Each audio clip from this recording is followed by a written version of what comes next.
Hey everyone, Paul I Sound. Welcome to part 3 of our Great Wall Hobby 172 F-15 build. This is my entry into our Gary Pashley Brothers in Arms memorial build. Sadly, we lost our friend Gary, what was it, 6 weeks ago now? My God. And this is our tribute to him because he absolutely loved F-15. So we're going to get this finished today. It's there. Look, it's finished. It's the first aircraft I've finished in 4 years. And we need to have a chat about aircraft at the end. So if you've been following my builds, wondering why there's no aircraft, asking me where the P-51 is, what's this going to be, you need to stay to the end because I'm not going to keep repeating this over time. Stay to the end and you'll hear what's going to happen because it's not good for aircraft, unfortunately. But anyway, we're going to get this done today. We've got it finished. That's a big milestone.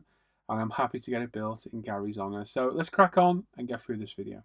Head over to www.umpretail.com and help support mine and Lee's business, because without Ultimate Modelling Products, there would not be any international scale modeler, and all the videos we put out there, and the Facebook page, and the forum we run.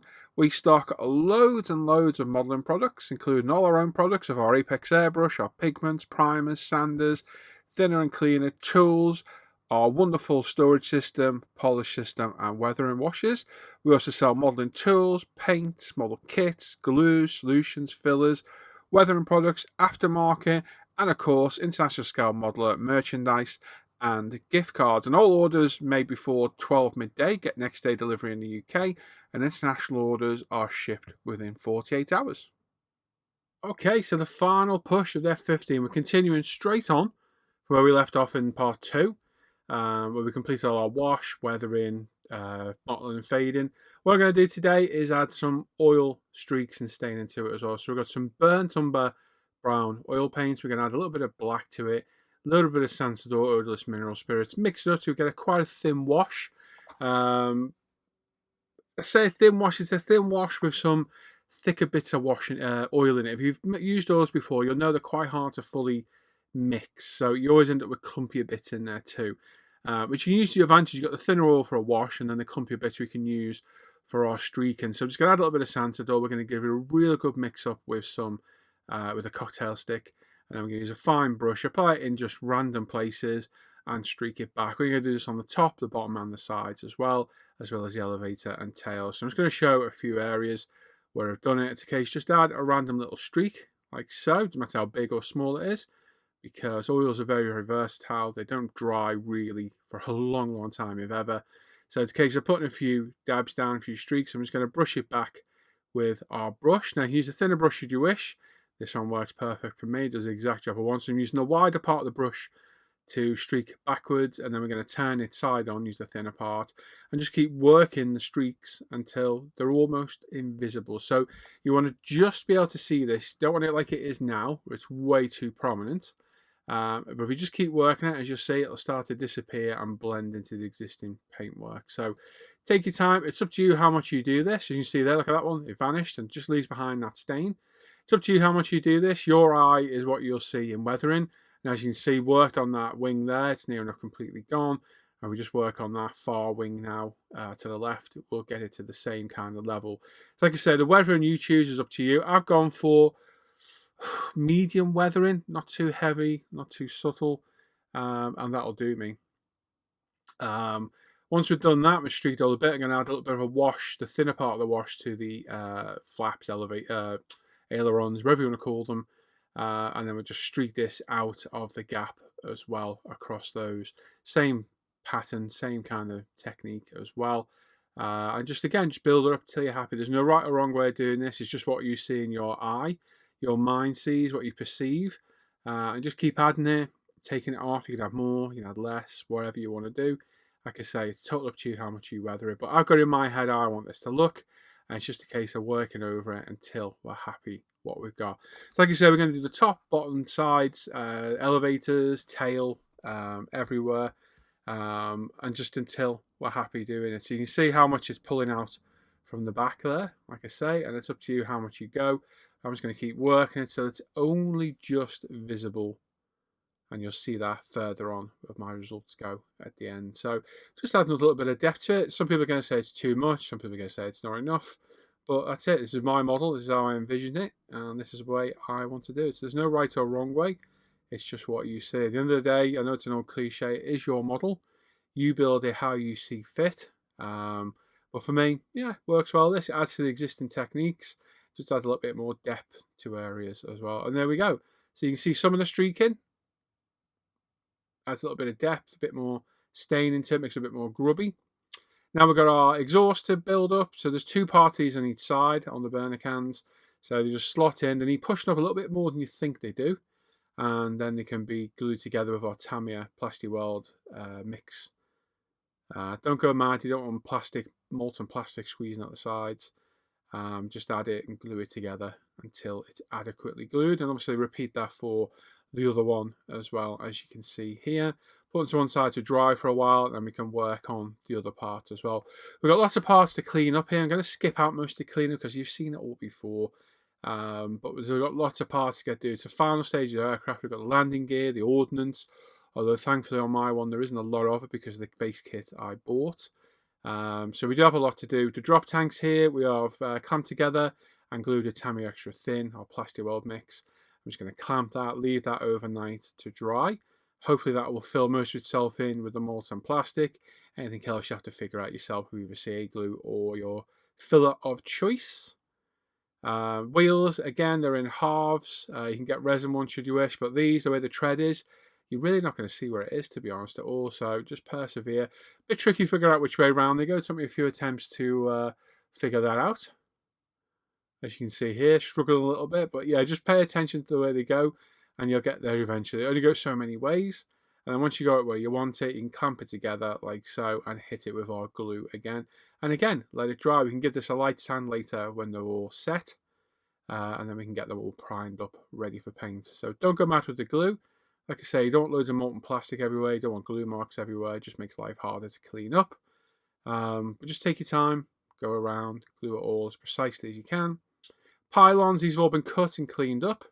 I actually got these the wrong way around, so I just took it off and turned it the correct way. Once you're happy with the eye, give it a run of glue down the side. Make sure they're all straight and the angle you want them, because they don't really... They go in quite positively, but they can move around quite a bit. So it's quite easy to get them angled the wrong way. So make sure you got them all the right way and then hit them with your glue of choice. Like so. And again, put it all to one side to dry. So I did this all of an evening, left it till the next day. That way, you know, the glue is fully dry and all the parts are ready for paint. With the drop tanks all dry, we've sanded them as well to get rid of the seams. I've got some Dymo tape here, and of all the scribers I own, which is quite a lot, I decided to use the back of my knife because it was nice and thin and it kind of matched the existing panel line there. Don't forget it's 172, so getting a scriber this fine. Yeah, I went for the back of the knife and it worked absolutely perfect. So all those parts now are cleaned up, filled. We've got all the ordnance is all done, the drop tanks done, the sniper pods and other things are done. We've got all the landing gear built up, all the landing gear doors. These are all the final parts to paint. We've primed most of the parts in black, but the landing gear is going to be primed in white. We're going to leave the white primer down as the base white colour and go from there. With everything primed, we're going to mask off the centre of our wheels now. So I've got my Display circle cutter. This is an expensive tool, but absolutely invaluable once you've got one, because it will cut so precise on masking tape, it's beyond belief. So I've had a couple of trial goes here and got the third one was about the right size, I think, which is this one. So it did pretty well there. Like I say, it makes a nice mask for you. You can buy these as well. But, you know, you buy 10 or so of those masks and it'll buy this cutter. So although it's an expensive tool, not a necessity, it is a very handy tool. So there's 2 each on the rear wheels and 2 on the front ones, which are smaller, as you can see here. So you need to judge your sizes yourself. So yeah, an invaluable tool in my opinion. Not cheap. I think this one cost me £60. But it gets used quite a bit, and I find it invaluable. There are other cutters out there. There's all for circle cutters, but to get them down this small can be quite tricky. So we've got some LP65 rubber black. I'm just going to put a couple of coats down on here. Looks like we're going quite heavy, and we are kind of. We can push the lacquer paint a little bit. If you know what you're doing and you've not over thinned it too much, you can push them quite well. So yeah, I applied this quite heavy here because you only get 1 or 2 coats. And yeah, work our way around, do all the tyres and wheels. Like so, 0.35 apex, 18 psi. And then we've got some, let me see, this is Mr. Metal. And I believe it was the stainless colour. And we're going to do our burner cans. This is the buffable stuff. So we thin this about 20% with the Mr. Hobby Rapid Thinner. And we're just going to put some light coats down, building it up. That way, once it's dry, you can then buff it and it goes to a nice sheen. So it'll add a bit of sheen and a bit of depth to the burner. And then we can add a bit of wash into it later on after buffing it all. Maybe a bit more of a lighter, thinner burnt iron from Alclad in there to give it a bit of tonal variation. So it's a case of just building up. This stuff is stinky as hell. One of the worst smelling paints, in my opinion. It really gets on the back of your throat. So make sure you get your respirator on like I have and your spray booth on as well. And again, leave those to dry for a couple of hours. And while they're drying, we can paint up all the fuselage, the drop tanks and ordnance. So same C305 36118 FS colour as we used on the fuselage. We're going to mottle it and fade it and highlight it in exactly the same way. So whatever we did on the fuselage, we're going to do onto these. And then we'll add a wash and add any relevant decals where needed. So just a couple of light coats of this, building it up. Like I say, let it dry, and then we'll come in and add all our paint effects later on. And then the same on the landing gear. So the landing gear doors, we've painted white inside, and then keeping this to an angle, we're priming it in. We primed it in black, and then we're painting it in the Mr. Colour CO305 again. And that way we get white on one side, grey on the other, which is exactly what we want. So simple trick. You can mask if you want, but there's no real point. Keep it angled. Nothing will get in there. And then with everything dry, we can take our mask off carefully with a knife. And there we go, near enough perfect. Absolutely spot on there. The back one had a little bit of bleed through. I think the cocktail sticker pulled the mask down a little bit. But even so, perfectly adequate. We're going to put a wash in there anyway, so it'll cover up any slight flaws. And then the front wheel, same. No real issues there at all. The masking turned out really well. So quite good overall. With the parts we painted before on the buffable Mr. Hobby colour, we've got a cotton bud now. I'm just going to buff all these up lightly. You can see the metallic finishes on my finger. As you see, it does come off and it can get everywhere. So be careful if you're handling all the parts, because it is quite easy to leave metallic fingerprints everywhere. Been there, done that. Got the, let me see, metallic stained fingerprint t-shirt, I suppose we could say. So just go around, buffer up. You use some soft cloth as well, but with those very fine parts of the burner cans, I thought, yeah, we'll just take our time. You can see the nice high shine you get. So, like I say, we can dull this down later on with some burnt iron from Alclad and a bit of a wash as well. But for now, we'll get the high, bright shine out of it, and then we'll dull it down later. So we pop that back on, give it a real good buff up, and then take it back off and get all the areas we kind of missed. So it does buff up really well. And I did use my t-shirt off camera as well, which you're about to see in a second. Just to get everywhere. With the cotton bud, I'm trying to get in all the little areas and recesses. With the t-shirt, I'm going to get all the other areas that might get missed. We've got some highly thin Tamiya black panel line wash now. I'm just going to wash to all this as well. Let all this dry, and then we can come back with a cotton bud and again buff it up, and then we'll come back with some burnt iron, which we're using here now to shade the heat shield in. So we've got a 0.3 apex. I really should have a lid on this, but I'm being very naughty and I haven't. I was going to add some staining here and there. So this is like a sepia colour that adds a bit of stain into the model. And then underneath, you see it underneath more, it's much easier to see. I'm just going to add a bit of a effect to add a little bit of heat staining to it. So as you can see, being precise with the airbrush is quite important. 0.2mm apex is ideal for this. It will give you precision where required. I'm just going to add some staining throughout, just to give it a bit of look, make it look like it's been a bit more used, make it look a bit more interesting, and it just adds a little bit of tonal difference to it, which to your eye does add a little bit of difference. Again, how much or little you do is all down to yourself. Just go by what you envision looks right, because like I say, there's no right or wrong way, there's just your way. While we're here, I'm going to add a little bit of stain into the burner can, and I'm going to do this in 2 stages. I'm going to put a little bit on and see how it looks. Let it dry, come back later, and if we need it, spoiler alert, we do. We'll add a little bit more later on. So this is Alclad's burnt iron. It's a highly thinned sepia colour. You can see it adding stain into it. We can come back and do that later. Now, with the fuselage, I had planned to semi-gloss this, so I used Mr. Hobby's Super UV, whatever the hell it's called, semi-gloss matte in the spray can, decanted. But after looking at it, it was way too shiny. So in the end, I tried Tamiya's semi-gloss. Nope. Tamiya's flat clear. Nope, look at the shine. Way too much. And in the end, I went for Tester's dual coat and dual coated it, which I didn't really want to do. But all the other finishes were just too shiny, in my opinion. They just looked odd. So I wasn't too impressed, so I ended up matte coating it. Just a quick test fit of the burner, and they fit in great. We've masked off all the undercarriage now to paint it in white. A little bit tricky to do this, but this is why I always do it. I always find it easier than shoving sponge in there and having to touch it up later on. As you can see, we've angled all the masking tape to stop any overspray. And again, Tamiya primer, the fine surface primer, perfect colour for this. Once it's dry, we can add a bit of a wash in there to add a little bit of depth. But does the job really well. Covers really quick. We got no overspray. Everything worked well. Like I say, spoiler alert, here we are back with the burnt iron. Adding quite a bit more to this. So what we're going to do is we're going to add the burnt iron to it all. And then we're going to come back later and buff the living bejesus out of it to try and get a little bit of that tonal difference back. And same on the other one. And there we go. So very thin paints. Be careful you don't spill it. It is very easy to spill. And don't go mad. Less is more. If you're not happy, leave it to dry. Now the inside of the burner cans are white. And this is the simplest way I've done it. Use a bit of fine control and a spinny cocktail stick.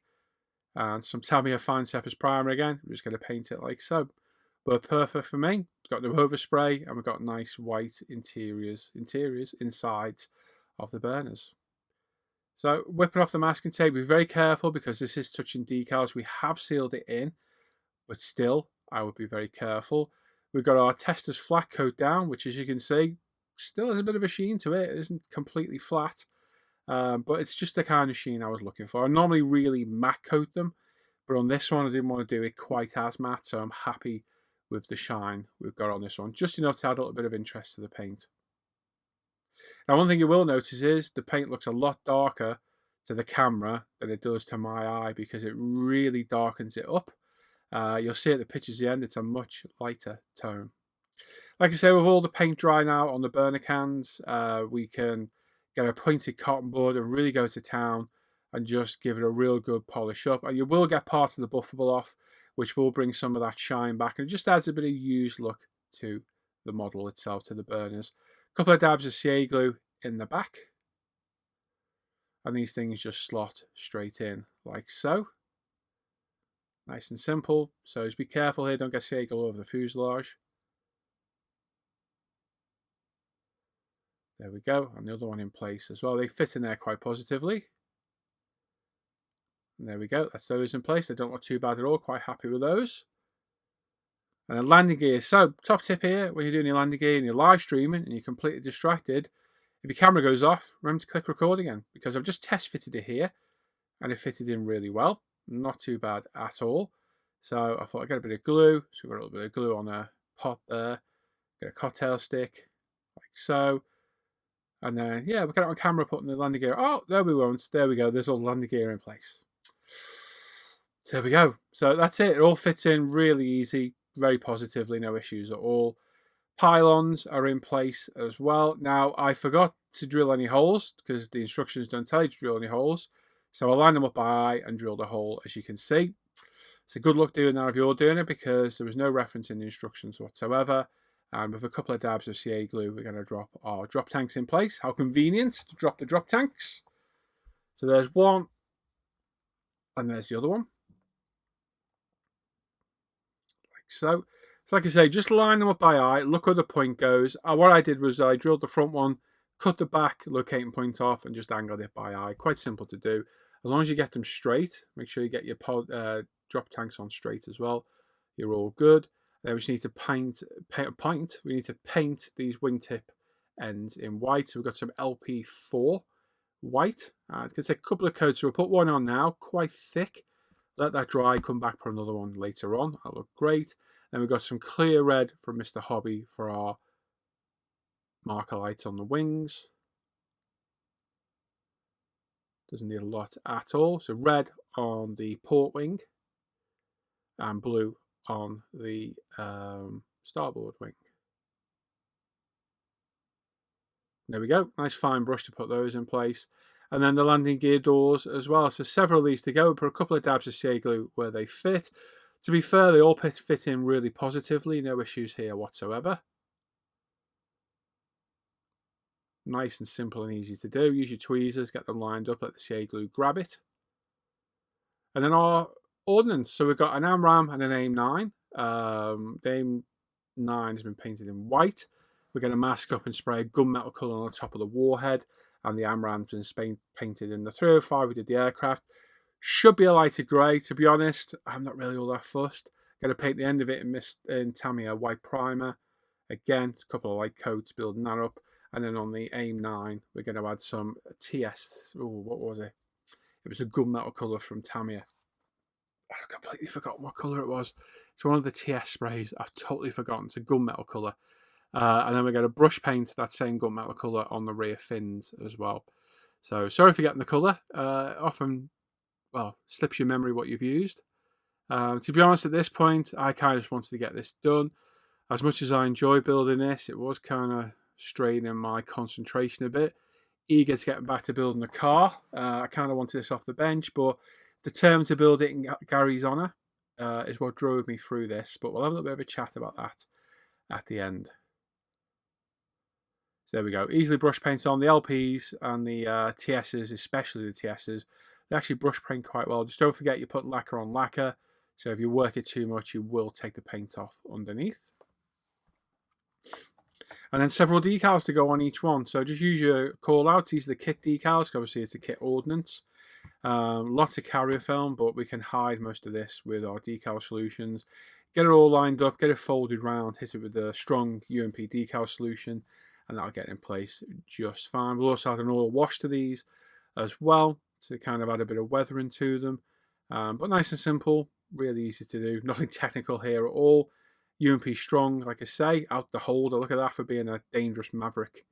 With our water pen brush, and yeah, just let it sit, hit it again later on, and get all of the decals in place where needed. There's several on there. Just follow the call out on the instructions. You can't go wrong, really. Quite simple, easy to do. I do wish I had more ordnance because these things do look absolutely amazing, fully loaded, but in a way I'm kind of relieved it doesn't because there's a lot of it. And I'm quite happy to build this like this. Obviously, the base kit I got was the D-Day one, and it doesn't come with a lot of ordnance, but it's got a loadout on it, and that's good enough for me. So there's the AMRAAM going in place. So there's no real positive location for this. So just kind of got to do it by eye. So a couple of dabs of Loctite CA glue in place. Hold it for a second, and there we go. Bingo. Make sure it's straight. And then from the AIM-9 on the other side, exactly the same process. A couple of dabs of CA glue. Line it up by eye, and pop it in place. So simple, really, and the finishing touches to our aircraft. We have added a wash to the ordnance, we added a wash to the wheels as well. They're a little bit tricky to line up these, so take your time. Angle the aircraft always helps. And there we go, get in place, hold it for a second or two, and boom, there we go. My first completed aircraft in 4 years. Now, I need to have a chat with you about this. There's a reason I've not completed any. I've started so many in the last 4 years after I lost interest in them. I've wasted hundreds and hundreds of pounds trying to build aircraft. We've got a par built P-51 that I would love to finish, but this aircraft has, unfortunately, cemented something I already knew. I do not enjoy building aircraft anymore. I built this for Gary in his honour, but for me, I honestly don't think there'll be any more aircraft. I enjoyed this build, I think mainly because it was in honour of Gary. It's come out okay, I'm more than happy with it. But overall, I think it'll be my last aircraft. So here we go, as you can see, through the proper stills, it's so much lighter. The camera really darkens it, but this is how it looks to me. It's come out alright, not too bad. We primed it in Mr. Surface of Black. It's Mr. Hobby C305. We've added some panel line wash to it. We've added oil stain into it. 2 Bob's decals were fantastic. We've used various LP, Mr. Hobby, and TS metals on the burner cans. We did end up with a weird crack on the canopy. I have no idea what's happened, but you can't really see it. But overall, I think it's turned out alright. So let's go for me to some final thoughts. Right then, there we are. So like I say, I am very happy to get this finished. Very happy to get this done for Gary. It's Gary's funeral on Tuesday, I think it is, the 15th. It still hit the group quite hard. I think we all still miss him. Everyone's got questions about this aircraft that Gary could have answered. And yeah, we are missing him immensely. So yeah, kind of bittersweet. Glad to get it done, but also not the nicest reason to build a kit, but it's done. Like I say, my first aircraft kit I managed to build in 4 years, and it's done at last. Thank God. Now, what this has done, and some of you aren't going to like this, but this is my hobby, and I build where I want to build. It has firmly cemented in my mind something I've known for 4 years. I don't enjoy building aircraft anymore. It's just not in me, and I have tried for you guys and girls out there to build aircraft for the content so many times. We've been hearing so many bench updates over the years saying I just can't do it and giving up on builds, and I've wasted hundreds, if not over £1,000 on aircraft kits, some very expensive aircraft kits, trying to build them when I don't particularly want to build them, and then trying to please others, and it just doesn't work. My mind just won't get over that hurdle. The only reason this got built is because it was for Gary. The same reason McLaren got built, because it was for Luke. I did it for a friend. So I don't think you're going to see more aircraft from me. I don't think you're going to see the P-51 finished. I'm considering selling it and moving on with a clean slate. I was given a Great Wall Hobby F-15 that was actually Gary's kit from Simon, who sorted out through some rubbish of kits, just stuff was going to go in the bin. That was given to Simon to try and sort out, and I'm going to pass that on to Al McNeish because Al will build it at some point. So if you're watching the channel on the vein, hope you're going to see aircraft off me. I don't think you will. I honestly don't. The P-51's not going to continue. I've slept on this. I've thought about it. The lads have given me advice and thoughts, and I just don't enjoy them. I just don't. This wasn't too bad. I didn't mind the build, but all the way through, it's just like I can't wait to get this finished because I want to get back to doing what I enjoy. And that's not how a hobby should be. It shouldn't be a rush or to get things out of the way. It should be enjoyable, and it just isn't. And my head's just not in it. My heart is. I want to build them. I love aircraft. My head's just there. It's like a weird mental block. I just can't do it. Hopefully I can get over it with the bikes. The Suzuki's going great guns, and we're going to get back to that very, very soon. Armour, we got over. We built, 4 of them last year, the year before. And I want to come back and do the Hellcat from Tamiya. But I think aircraft, I've known this for a long time. I'm just not into it. So you're not going to see aircraft anymore on this channel. I do apologise if you're here for that. I don't think you are. And to be honest, I'm quite surprised how poorly the F-15 videos have done. They're down about 30-40% on views. So it's obviously not that sought after, is it? I'm not getting many views. But hey, I can only do what I can. This is my hobby as well. And I've got to do what keeps me sane in the hobby, and sadly that's not aircraft. So enjoy this one. This is probably the last one you'll see from me. I'm glad I did it. I'm glad I did it for Gary. Gary, if he's anywhere looking up or down, probably up, he's probably nitpicking everything I've done wrong, and that's great if you are, mate. I don't believe in heaven and hell and all that, but if other people do, it makes people feel happy, then by all means that's great. But yeah, I'm glad to get it done. I've built it in 2 weeks, which is quite good as well. It's not been a bad kit, to be honest. It's got a few issues here and there. Made a few mistakes. God knows how the canopy got cracked. You can't even see it in the pictures. I could barely see it when I found it. But it has, and there's a weird star pattern on the front screen. No idea. Can't get replacement parts, so what are you going to do? I'm not buying another kit just for that. So, hey-ho, it's one of those things. So, we got through and did it. I'm quite proud of myself for doing it because I know how much I struggle. But yeah, onwards and upwards. Let's get back to the bike. I'm going to start the Singer Porsche next, I think. We'll get the first part of that out, and then we'll go back to the bike, vice versa. And like I said, I plan to do some armour later on as well. So there we are. Let me know your thoughts on that. It's not going to make any difference to my thoughts, but I am thinking of selling the Mustang on part built. They've got £170 in it, all the books. I think I've got a buyer for it, possibly. If not, and you're interested, post in the comments down below. I'm looking at about 120 plus posts for it. It's part built, but there's extras in there as well. And about 30 quid worth of books too. So if you're interested, let me know. So there we are. So onwards and upwards, we move on, we push through, and we build what we want to build. Next video, you see maybe a bench update, or it might be part 1 of the Singer. we'll see. Probably a bit bench update because I'm a bit behind on the bench updates. I need to do one. And yeah, thank you all for watching. There we are. As always, like to support the channel as a Patreon me, a PayPal me, and a Buy Me Coffee link in the description down below. And it's your donations that keep these videos going. Without them, I couldn't make them. It's as simple as that. All links in the description down below for all the ISM pages, UMP, the Paul Live at the Bench page, the Paul Daily Hangout, the Off Air group, the group build page, and my personal model page are all linked down below, as well as a big long list of all the products I use in my videos and my Amazon shopfront, which is working for you, not for me. I got no kickbacks off it at the minute. I have no idea what's happening on there. And of course, make sure you sub to the channel, click the bell notification, and give us a thumbs up. There we are. Leave a comment as well. Love reading all your comments. And I'll see you very soon for the next video. So, question for today.